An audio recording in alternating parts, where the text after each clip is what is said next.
Good morning students.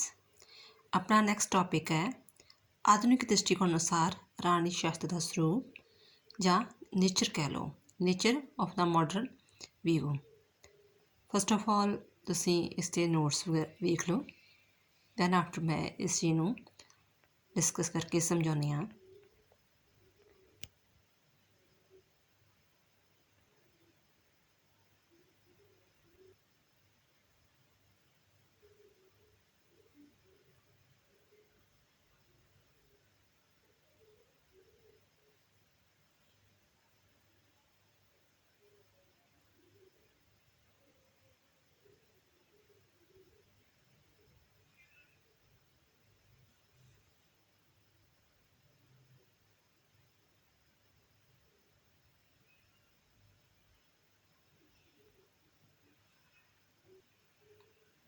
Now we will start.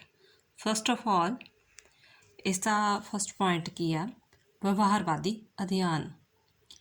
ਜਿਹੜੇ ਆ ਰਾਣੀ ਸ਼ਾਸਤਰ ਦੇ ਆਧੁਨਿਕ ਵਿਦਵਾਨ ਵਾ, ਜਿਹੜੇ ਪੋਲੀਟੀਕਲ ਸਾਇੰਸ ਦੇ ਜਿਹੜੇ ਅੱਜ ਦੇ ਵਿਦਵਾਨ ਵਾ, ਉਹ ਕਹਿੰਦੇ ਆ ਕਿ ਰਾਜਨੀਤਿਕ ਗਤੀਵਿਧੀਆਂ ਦਾ ਕੇਂਦਰ ਬਿੰਦੂ ਕੌਣ ਆ?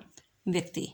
ਠੀਕ ਆ, ਜਿੰਨੀਆਂ ਵੀ ਪੋਲੀਟੀਕਲ ਐਕਟੀਵਿਟੀਜ਼ ਹੋ ਰਹੀਆਂ ਆਪਣੇ ਆਲੇ ਦੁਆਲੇ, ਉਹਦਾ ਕੇਂਦਰ ਬਿੰਦੂ ਕੌਣ? ਵਿਅਕਤੀ। ਕਿਉਂਕਿ ਵਿਅਕਤੀ ਦੇ ਦੁਆਲੇ ਹੀ ਕੇਂਦਰ ਜਿਹੜੀ ਆ ਰਾਜਨੀਤੀ ਹੁੰਦੀ ਹੈ ਨਾ। ਜੰਗਲਾਂ ਵਿੱਚ ਤਾਂ ਰਾਜਨੀਤੀ ਹੁੰਦੀ, ਵਿਅਕਤੀ ਦੇ ਦੁਆਲੇ ਹੀ ਰਾਜਨੀਤੀ ਘੁੰਮਦੀ ਹੈਗੀ ਆ। ਅਤੇ ਇਸ ਕਰਕੇ ਜਿਹੜੇ ਆਪਾਂ ਜਦੋਂ ਰਾਣੀ ਸ਼ਾਸਤਰ ਬਾਰੇ ਪੜ੍ਹਦੇ ਹਾਂ ਤਾਂ ਉਹਦੇ ਵਿੱਚ ਪਹਿਲਾਂ ਸਭ ਤੋਂ ਪਹਿਲਾਂ ਸਾਨੂੰ ਵਿਅਕਤੀ ਦੇ ਜਿਹੜੇ ਹੈਗਾ ਉਹਦਾ ਬਿਹੇਵੀਅਰ ਕੀ ਆ, ਉਹਦੇ ਅਪਰੋਚ ਕੀ ਆ, ਉਹਦਾ ਦ੍ਰਿਸ਼ਟੀਕੋਣ ਕੀ, ਉਹਦੀ ਵਿਚਾਰਧਾਰਾ ਕੀ ਆ, ਉਹ ਕਿਹੋ ਜਿਹੀਆਂ ਮੋਰਲ ਵੈਲਿਊਜ਼ ਨੂੰ ਅਪਣਾਉਂਦਾ ਹੈਗਾ ਵਾ, ਉਹਨੂੰ ਸਟੱਡੀ ਕਰਕੇ ਹੀ ਫਿਰ ਅਸੀਂ ਜਿਹੜੀ ਹੈ ਰਾਜਨੀਤੀ ਨੂੰ ਸਟੱਡੀ ਕਰ ਸਕਦੇ ਹੈਗੇ ਹਾਂ। ਨੈਕਸਟ ਹੈ ਪ੍ਰਯੋਗਵਾਦੀ ਅਧਿਐਨ। ਕਹਿੰਦਾ ਰਾਜਨੀਤੀ ਸ਼ਾਸਤਰ ਦੇ ਜਿਹੜੇ ਆਧੁਨਿਕ ਵਿਦਵਾਨ ਵਾ ਉਹ ਕਹਿੰਦੇ ਆ ਕਿ ਇਹ ਆਦਰਸ਼ਵਾਦੀ ਅਧਿਐਨ ਨਹੀਂ ਆ। ਠੀਕ ਹੈ, ਜਿਹੜੀ ਰਾਜਨੀਤੀ ਆ ਉਹ ਆਦਰਸ਼ਵਾਦੀ ਅਧਿਐਨ ਨਹੀਂ ਆ, ਇਹ ਕੀ ਆ? ਪ੍ਰਯੋਗਵਾਦੀ ਅਧਿਐਨ ਆ। ਭਾਵ ਕਿ ਸਾਨੂੰ ਜਿਹੜੇ ਹੈਗੇ ਆ ਕੋਈ ਵੀ ਚੀਜ਼ ਆਪਾਂ ਜਦੋਂ ਪੜ੍ਹਦੇ ਹਾਂ, ਕੋਈ ਗੱਲ ਕਰਦੇ ਹਾਂ, ਉਹਦੇ ਫੈਕਟਸ ਇਕੱਠੇ ਕਰਨੇ ਚਾਹੀਦੇ ਆ, ਤੱਥ ਇਕੱਠੇ ਕਰਨੇ ਚਾਹੀਦੇ ਆ।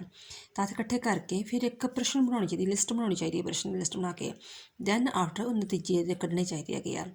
ਐਗਜ਼ਾਮਪਲ ਤੌਰ 'ਤੇ ਮਤਲਬ ਵੀ ਆਪਾਂ ਕਹਿੰਦੇ ਕਿ ਇੰਡੀਆ ਦੀ ਲੋਕਤੰਤਰ ਪ੍ਰਣਾਲੀ ਸਹੀ ਆ ਕਿ ਨਹੀਂ ਸਹੀ ਹੈਗੀ। ਫਿਰ ਆਪਾਂ ਤੱਥ ਇਕੱਠੇ ਕਰਾਂਗੇ, ਇੰਡੀਆ ਦਾ ਲੋਕਤੰਤਰ ਨੂੰ ਲਵਾਂਗੇ, ਅਮਰੀਕਾ ਦੇ ਲੋਕਤੰਤਰ ਨੂੰ ਲਵਾਂਗੇ, ਇੰਗਲੈਂਡ ਦੇ ਲੋਕਤੰਤਰ ਨੂੰ ਲਵਾਂਗੇ। ਉਹ ਤੱਥ ਇਕੱਠੇ ਕਰਕੇ ਦੈਨ ਆਫਟਰ ਫਿਰ ਕੁਐਸਚਨ ਪੁੱਟ ਕਰਾਂਗੇ ਆਮ ਲੋਕਾਂ ਨੂੰ ਕਿ ਵਾਕਿਆ ਤੁਹਾਨੂੰ ਕਿੰਨੀ ਜਿਹੜੀ ਹੈਗੀ ਆ ਇੰਡੀਆ ਦੀ ਡੈਮੋਕ੍ਰੇਸੀ ਸਹੀ ਲੱਗਦੀ ਹੈਗੀ ਆ। ਫਿਰ ਆਪਾਂ ਸਿੱਟੇ ਦੇ ਕੱਢਾਂਗੇ, ਯਾਨੀ ਕਿ ਪ੍ਰੈਕਟੀਕਲ ਆ ਜਿਹੜੀ ਰਾਜਨੀਤੀ ਕੀ ਹੈ? ਪ੍ਰੈਕਟੀਕਲ ਆ, ਪ੍ਰਯੋਗਵਾਦੀ ਆ। ਨੈਕਸਟ ਹੈਗਾ ਮੁੱਲ ਮੁਕਤ ਅਧਿਐਨ। ਜਿਹੜੀ ਆ ਰਾਜਨੀਤੀ ਸ਼ਾਸਤਰ ਦੇ ਆਧੁਨਿਕ ਵਿਦਵਾਨ ਜਿਹੜੇ ਹੈਗੇ ਆ ਮੁੱਲ ਮੁਕਤ ਵੀ ਆ। ਕਿਉਂ? ਕਿਉਂਕਿ ਇਹਨਾਂ ਦੁਆਰਾ ਜਿਹੜਾ ਹੈਗਾ ਵਾ ਨਿਰਪੱਖ ਅਧਿਐਨ ਨੂੰ ਅਪਣਾਇਆ ਗਿਆ ਵਾ। ਨਿਰਪੱਖ ਅਧਿਐਨ ਨੂੰ ਯਾਨੀ ਕਿ ਆਦਰਸ਼ ਕਦਰਾਂ ਕੀਮਤਾਂ ਨੂੰ ਨਹੀਂ ਅਪਣਾਇਆ ਗਿਆ। ਇਹ ਨਹੀਂ ਕਿ ਜੇ ਪੁਰਾਣੇ ਵਿਦਵਾਨਾਂ ਨੇ ਕਿਹਾ ਕਿ ਲੋਕਤੰਤਰ ਪ੍ਰਣਾਲੀ ਸਹੀ ਆ, ਇਟ ਮੀਨਸ ਸਾਰੇ ਦੇਸ਼ਾਂ ਲਈ ਸਹੀ ਹੋਏਗੀ। ਹੋ ਸਕਦਾ ਜਿਹੜੇ ਆਬੂ ਧਾਬੀ ਦੇਸ਼ ਵਗੈਰਾ ਹੈਗੇ ਆ, ਦੁਬਈ ਦੇਸ਼ ਹੈਗੇ ਆ, ਜਾਂ ਕੋਈ ਮੁਸਲਮਾਨ ਕੰਟਰੀ ਆ, ਉੱਥੇ ਲੋਕਤੰਤਰੀ ਪ੍ਰਣਾਲੀ ਨਾ ਸਹੀ ਹੋਵੇ, ਉੱਥੇ ਸਹੀ ਤਰ੍ਹਾਂ ਨਾ ਚੱਲਦੀ ਹੋਵੇ, ਉਹ ਧਾਰਮਿਕ ਦੇਸ਼ 'ਚੋਂ ਆ। ਠੀਕ ਹੈ, ਅਤੇ ਇਹ ਜਿਹੜੀ ਹੈਗੀ ਆ ਨਿਰਪੱਖ ਅਧਿਐਨ ਆ, ਇਹ ਆਦਰਸ਼ਾਂ ਨੂੰ ਧਿਆਨ ਵਿੱਚ ਨਹੀਂ ਰੱਖਦੇ ਹੈਗੇ, ਸਿਰਫ ਜਿਹੜੀ ਹੈਗੀ ਆ ਉਸ ਚੀਜ਼ ਦੇ ਫੈਕਟ ਨੂੰ ਧਿਆਨ ਵਿੱਚ ਰੱਖ ਕੇ ਹੀ ਰਾਜਨੀਤੀ ਸ਼ਾਸਤਰ ਦਾ ਅਧਿਐਨ ਕਰਦੇ ਆ। ਨੈਕਸਟ ਹੈਗਾ ਅੰਤਰਵਿਸ਼ਾ ਅਧਿਐਨ।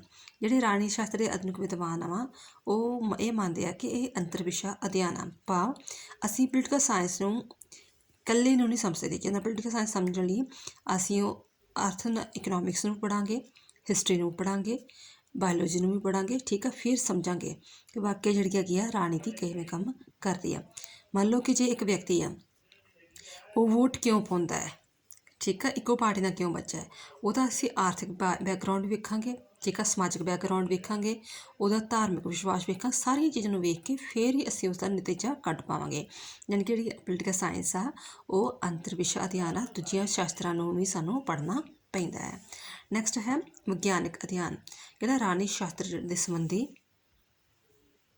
ਅਧਿਐਨ ਦ੍ਰਿਸ਼ਟੀਕੋਣ ਨੂੰ ਵਿਸ਼ਲੇਸ਼ਣਾਤਮਕ ਅਧਿਐਨ ਵੀ ਕਿਹਾ ਜਾਂਦਾ ਹੈ।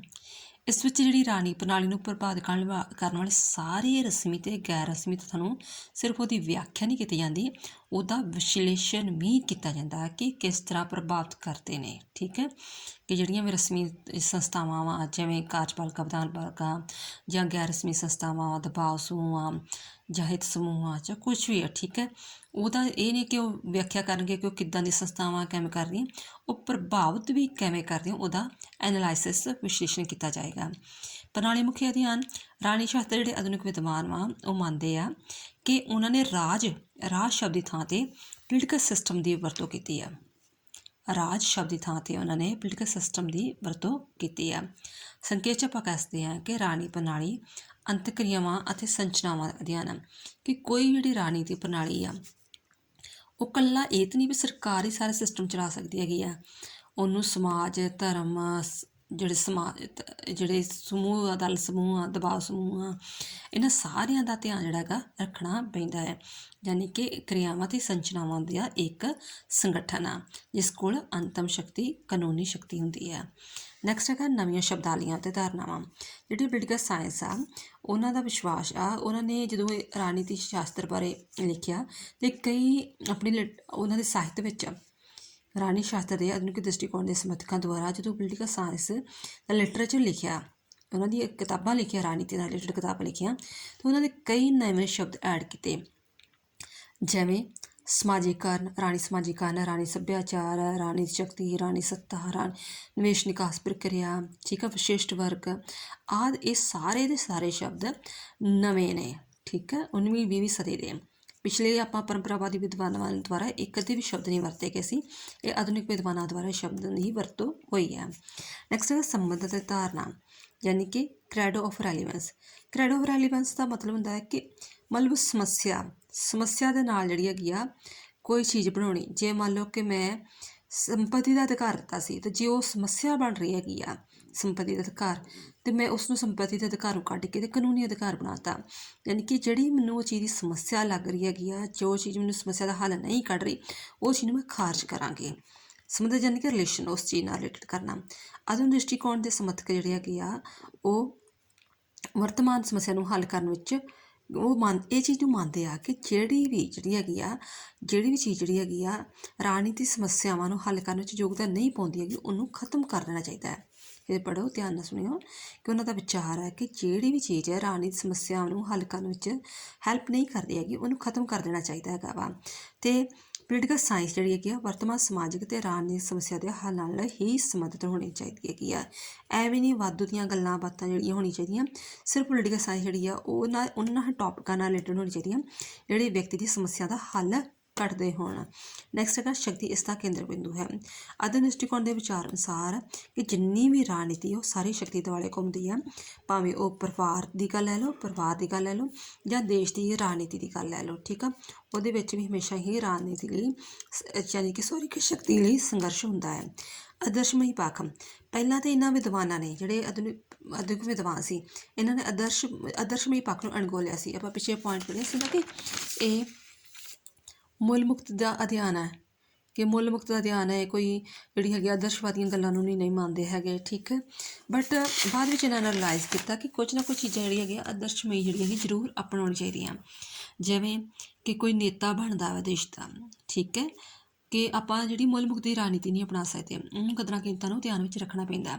ਮੰਨ ਲਓ ਕਿ ਜੇਕਰ ਦੇਸ਼ ਦਾ ਕੋਈ ਨੇਤਾ ਬਣਦਾ, CM ਬਣਦਾ, PM ਬਣਦਾ ਹੈ, ਅਤੇ ਉਹਨੂੰ ਜਿਹੜੀਆਂ ਨੈਤਿਕ ਕਦਰਾਂ ਕੀਮਤਾਂ ਜਿਹੜੀਆਂ ਉਹਨਾਂ ਨੂੰ ਫੋਲੋ ਕਰਨਾ ਪਏਗਾ। ਲੋਕਾਂ ਦਾ ਸਮਾਨ, ਧਾਰਮਿਕ, ਸਮਾਜਿਕ, ਆਰਥਿਕ ਜਿਹੜਾ ਉਹਨਾਂ ਦਾ ਸਨਮਾਨ ਆ, ਬਣਦਾ ਹੱਕ ਉਹਨਾਂ ਨੂੰ ਦੇਣਾ ਪਏਗਾ, ਠੀਕ ਹੈ। ਉਹ ਮਤਲਬ ਵੀ ਉਹ ਜੋ ਸੱਚ 'ਤੇ ਚੱਲੇ, ਇਮਾਨਦਾਰੀ ਚੱਲੇ, ਧਰਮ 'ਤੇ ਵਿਸ਼ਵਾਸ ਰੱਖਦਾ ਹੋਵੇ, ਇਹ ਕਦਰਾਂ ਕੀਮਤਾਂ, ਉਹ ਲੋਕਤੰਤਰ 'ਚ ਵਿਸ਼ਵਾਸ ਰੱਖਦਾ ਹੋਵੇ, ਇਹਨਾਂ ਕਦਰਾਂ ਕੀਮਤਾਂ ਨੂੰ ਫੋਲੋ ਜ਼ਰੂਰ ਕਰਦਾ ਹੋਵੇ, ਠੀਕ ਹੈ। ਨੈਕਸਟ ਹੈ ਸਿਸਟਮ।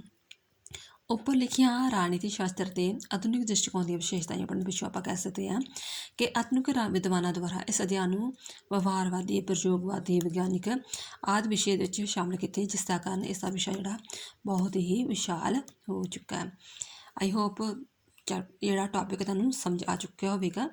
ਅੱਗੇ ਨੈਕਸਟ ਆਪਾਂ ਬਾਅਦ ਵਿੱਚ ਟੌਪਿਕ ਕਰਾਂਗੇ। ਥੈਂਕਸ।